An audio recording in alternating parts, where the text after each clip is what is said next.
やあ、もうだよ。白とものだ。今日も今日とて PC を組み立てていくよ。今回の主役はこれ。お、コルセアか。ふふふ。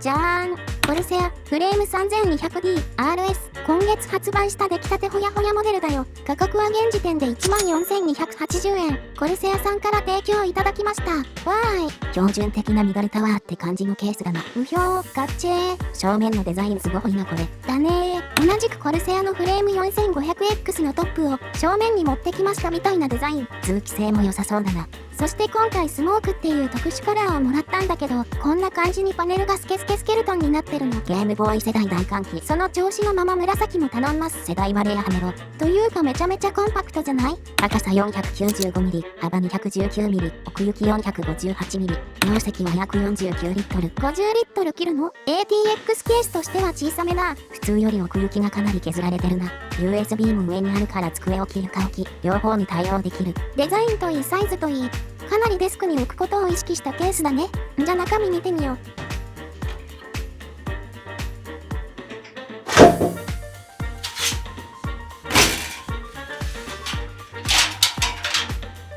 というかこのフロントパネルは単種類と一体型だ。今だとこういう分離タイプがほとんどだから珍しい。ケーブルが邪魔するからフィルター掃除大変かも。ということで中を拝見。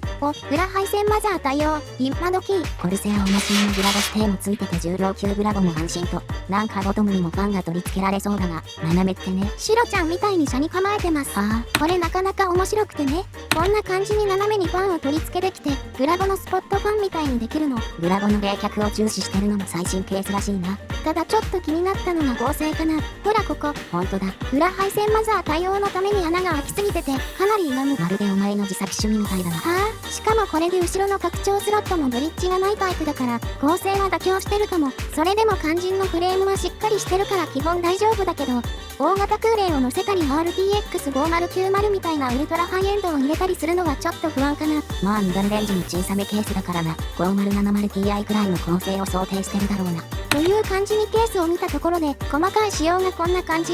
ATX マザー対応で CPU クーラーは空冷の最大 165mm まで。水冷の場合はトップとフロントに 360mm ラジエーターに搭載可能と。何気にこの小ささでトップとフロントに 360mm 塗るのすごくない？ほんとだ。特にトップに 360mm が乗るケースだとこんな感じだが、どれも奥行きは 400mm 後半、50リットルを超える。ファンもこんな感じにモリモリつけられるし、小さい割に冷却力はかなり期待できそうだね。ということで早速、このフレーム 3200D で一つパソコンを組み立てていくわけだけど、特徴をまとめるとこんな感じね。かっこいいデザインで小さい割に冷却強め、価格もそこそこ。一方で合成や整備性は微妙と、こう見ると結構欠点と長所がはっきりしてるケースだ。よし、決めた。ということで今回作ってく PC のテーマはこれ。予算37万。コルセア 3200D で組む。配信もいけちゃう。おしとやかに光るゲーミング PC。高いマルチ性能でコスパいい。コアウルトラ 5250K プラスとラデオン RX9070XT を主軸に光らないをベースにしつつ、あえてワンポイントで光らせることでゲーミング PC の光る光らない論争に一石を投じる。そんな PC を組んでくよ。裏でさらっと火種巻いてて草。まず CPU から。CPU はインテル、コアウルトラ 5250K プラス。インテルの新作 CPU だね。6機の強力な P コアと12機の効率重視の E コアで構成される18コア CPU だよ。撮影時点ではまだ国内発売してないけど、多分この動画が投稿されるくらいにはされるはず。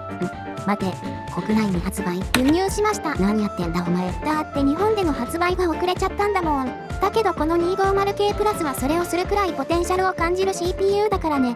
ふふふ。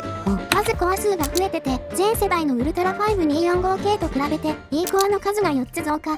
上位の 265K と同じ12機の E コアになったことでマルチスレッド性能がめちゃ強。ウルトラ5なのにライゼン9に匹敵する性能になってるよ。ウルトラ5とは。しかもそれでいて、価格はウルトラ5ということで4万円くらい。8万クラスの性能を5万円以下で買えると。そう。しかも細かいアップデートによって、これまで弱点だったゲーミング性能も改善。X3D 付きには勝てないけど、フレームレート至上主義じゃないなら満足できるレベルの性能。そもそもこの価格だと X3D 搭載のライゼンが買えないしな。今はライゼンが人気だけど、その中でもコスパと性能で食い込むポテンシャルを感じる。マルチ性能重視なクリエイターとか配信者はもちろん、カジュアルに遊ぶタイプのゲーマーにもいい CPU だね。ちなみにゲームごとの詳細な検証とかは、同じく発売前に個人輸入した頭のおかしいグラデオンっていう YouTuber が検証してるからチェックだ。なんなら国内発売前にレビューしてるぞ。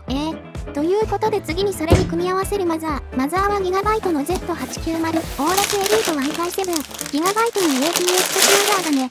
チップセットは Z890。インテル CPU の良さといえばやっぱマザーの機能性。M.2 スロットを合計で4つ搭載してるのはもちろん、PCIe スロットもグラボ用の ×16 以外に ×4 スロットを2機搭載。それでいてこのスロットを全て制限なしで使えるっていう。その上背面にはサンダーボルト4ポートも1つ搭載という圧倒的モリモリ仕様。インテルは AMD と比べるとマザーの世代をコロコロ変えて引き継げないのが弱点だが、その分過去の規格に引っ張られないから拡張性を上げやすいのは魅力。AMD だと AM5 ソケットに引っ張られて、こういうモリモリ仕様は無理だからね。価格は3万円くらいです。ミドルレンジやや上くらいかな。正直この内容でこの価格はめちゃ安。ということで長話もほどほどに CPU を取り付けちゃおう。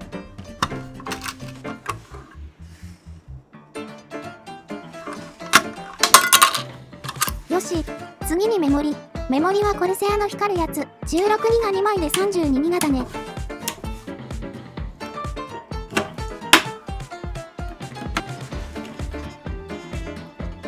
そしたら SSD は2テラ。安心と信頼の記憶視野だな。今時のゲーミング PC なら2テラあって損しない。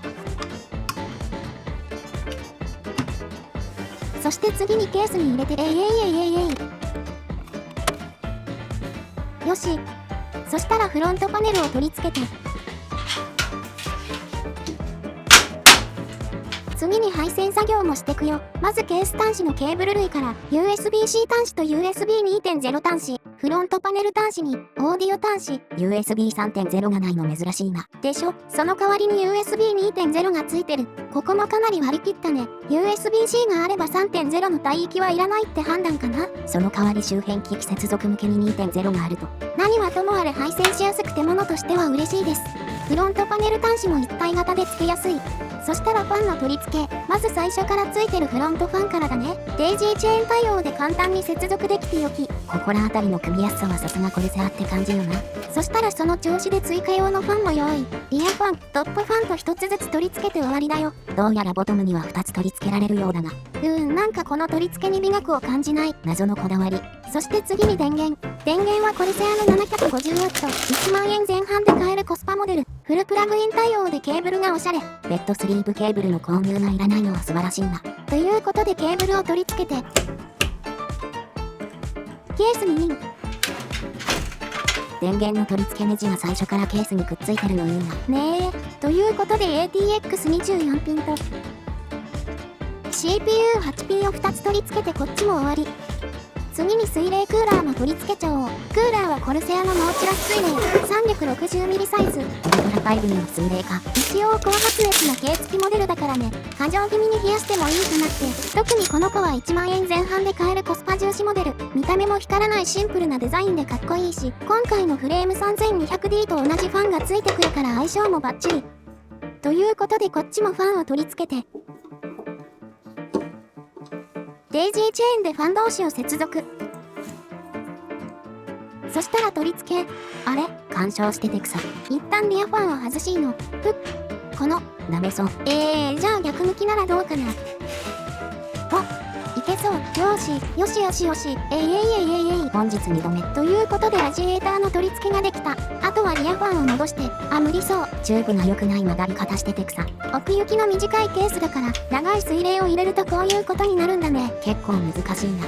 しかしそこで転ばないのが黒とモノなのさ。ということで薄型ファンじゃい。ノクチュラの NFA12X15 っていうファンを使う。こんな感じに薄めなのさ。これなら無理なく取り付けできると。ただファンとチューブの接触が怖いね。ということで今回はあえての背面吸気で、これならファンフレームがチューブとの接触をブロックしてくれる。ただエアフロー的にどうなんだこれ。リアファンから新鮮な空気が来る分、ラジエーターを冷やしやすいメリットがあるね。グラボ側から来る熱せられた空気を緩和する感じになるのか。そういうこと。じゃあ気を取り直して水冷の取り付けをしていきましょう。と言っても取り付けはシンプル。インテル用のバックプレートを裏から取り付けて、表側から挟むように金具を取り付け、グリスは最初からついてるから塗り直し不要だな。そしたらヘッドをクリーン四隅をネジ止めしたら取り付け終わり。そしたらラジエーターのファンとポンプのケーブルを1本ずつマザーに接続して水冷も取り付け終わりだよ。光らない分配線がシンプルでいいな。でしょ。そしたら最後にグラボを取り付け、グラボは XFX のラデオン RX9070XT スイフトモデル AMD ラデオン RX9070XT 搭載モデルだよ。XFX さんから貸していただきました。黒いシンプルなボディかっちぇー。インテル CPU に AMD のラデオンを組み合わせるのは重罪だ。逮捕する。だけどやっぱラデオンの良さはコスパの良さだからね。RTX5070Ti とかなり近いゲーミング性能で VRAM も 16GB の大容量。それでいて価格はお安め。まあもちろん AI 性能とかレイトレ性能では劣る部分こそあるな。最近は GForce もすごい高くなっちゃったしな。特に今回はコスパ重視なコアウルトラと組み合わせて今の PC 高騰でも戦える PC を作ろうというわけだよ。ということで取り付け、ブラケットを外して不器用なグラボガッチャンコ。ケーブルを取り付けて、コルセア付属のサポートステーを取り付ければ取り付けは終わり。グラボによってはサポートステーがファンと接触する場合がある。そういう時は付属のアタッチメントを取り付けることで回避できるから活用するようにな。ということでこれで全てのパーツを取り付け終わり、最後にパネルを元に戻したら、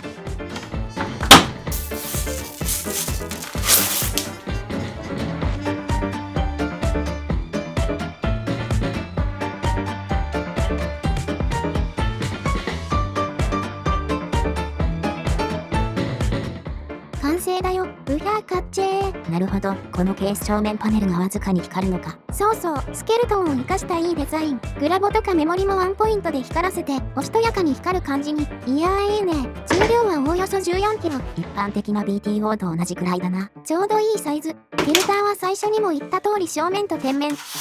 ボトムの電源側にもついてるね。ここら辺はちょっと整備性が悪めだな。だね。お手軽感はないかな。そして最終的な構成表はこんな感じ。メモリ 32GB、SSD は 2TB の贅沢仕様だが、CPU にウルトラ 5250K プラス、さらにラデオンを採用することで30万円台をキープしてるのは強いな。このご時世ではかなりいい構成になったはず。そしたらゲーム性能をチェック。まずは重ための最新タイトルを試してみようか。サイバーパンク2077が 4K ウルトラ設定。チェイスや戦闘中でもフレーム生成でおおよそ 100fps 以上をキープできてるね。フレーム生成を有効にすると特有の遅延も増加するが、それでも50ミリ秒以下、おおよそ 60fps をフレーム生成なしで動かした時と近い遅延だな。この手のゲームなら快適のラインだ。それ以外にもモンスターハンターワイルズ、デダウ戦をプレイ。こっちもおおよそ 120fps 程度は出るか。めちゃめちゃ快適だな。でしょ。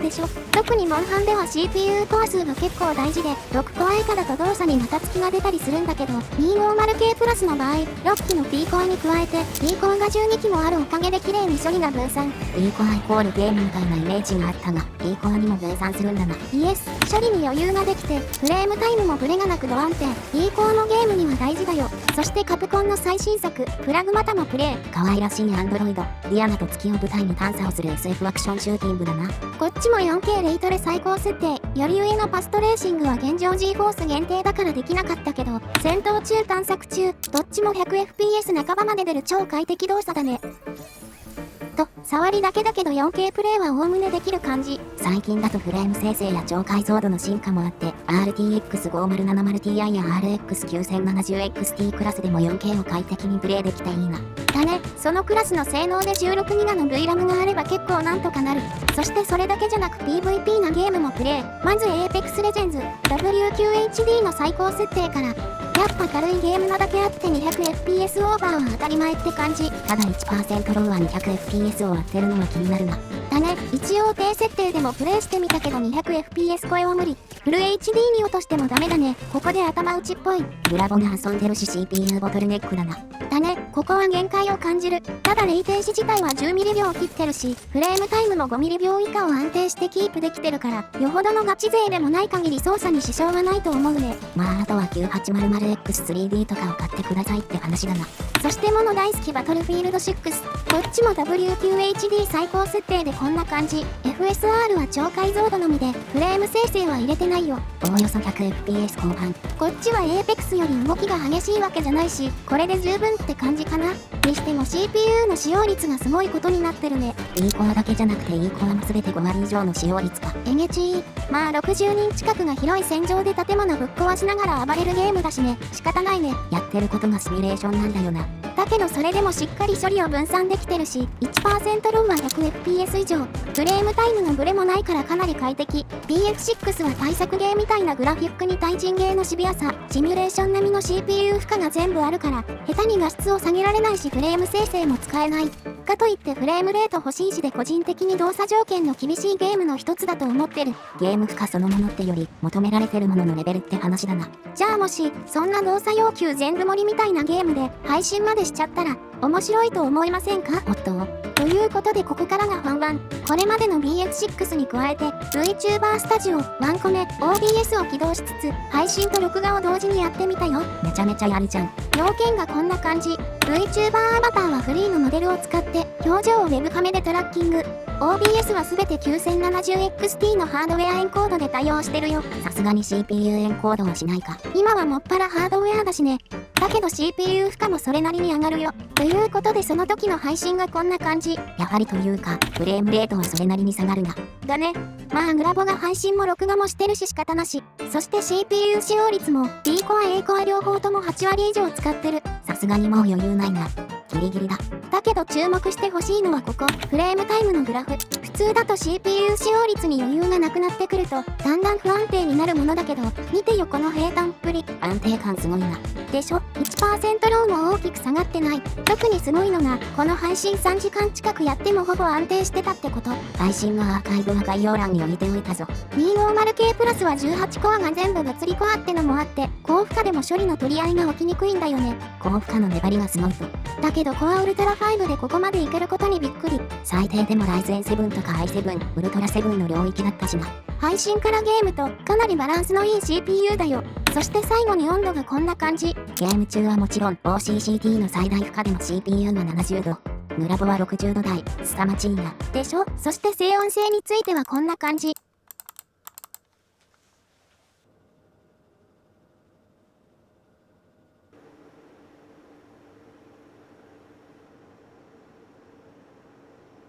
めちゃめちゃ静かだな。でしょ？音も低めで不快感も少なめ。ファン設定がこんな感じで、1000rpm 以下とかなり絞ってるからね。フレーム 3200D は大量にファンがつけられるから、その分ファン1個あたりの回転数を下げてるのか。そういうこと。パーツ自体の冷えもあってかなり静かなマシンになったよ。最後に消費電力がこんな感じ。最大 550W くらい。750W の電源でジャストという感じだな。ということでコルセアフレーム 3200D。そしてそれを使った PC の紹介だったよ。どうだったかな？冒頭でも言った通り弱みと強みがしっかり分かれてるケースだったな。整備性や合成は多少難あり、トップは水冷と干渉する使いにくさはありつつ、ただその一方でコルセアらしい優れたデザインとコンパクトなサイズ、冷却性能も高くて組み立てもしやすいとメリットもしっかりある。価格もちょうどいい感じだから、今回みたいなミドルハイ構成でおしゃれでデスクに置きやすい PC を組む。みたいなコンセプトならかなりドンピシャなケースだと思う。特に今回作った 250K プラスと RX9070XT の組み合わせはなかなかおすすめだよ。だな、まさか新作のウルトラ5グレードがここまでやれるとは。9070XT もなんだかんだ配信とか実用的になったからね。見た目もワンポイントで光る PC ならおしゃれとコスパを両立させやすいし、ぜひ真似してもらえたら嬉しいよ。ということで今回の動画は終わり。また何か質問とかあれば、コメントや X の DM によろしく。質問箱もやってるからぜひ。もしこの動画が気に入ったら、高評価やいいね、チャンネル登録もよろしく。また次回の動画もよろしくだよ。それじゃあ、バイバイ。